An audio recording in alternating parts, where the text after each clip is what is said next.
mi kem khat in ke hongum lalo chi guta khat in ke hongmuang lalo chi van zuak khat in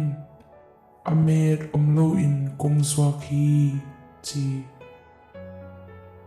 akinei siam pasta khat in pasian tunga chitak un chi lai siang thona ngon asim den lo worship makai khat in Jesu it singe mo chi agitunei sak upa makai khat in pasian it na to na sem khom ni chi mi zong te na ngon a ol mo lo pasian na sem khat in pasian hong so bang bang sep tin ka ki ap hi chi hidan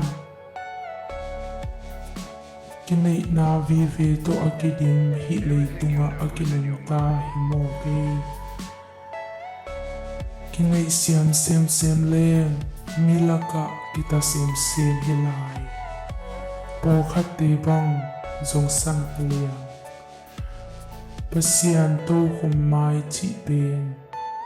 kinai siam na les sung piak na mun hiloin ihi na bang banga khasiam tho mei to hong ki sit na ding mun Tawh hi man in thuman gam ta na to agam ta kim ding in to pan chapa hong peta hen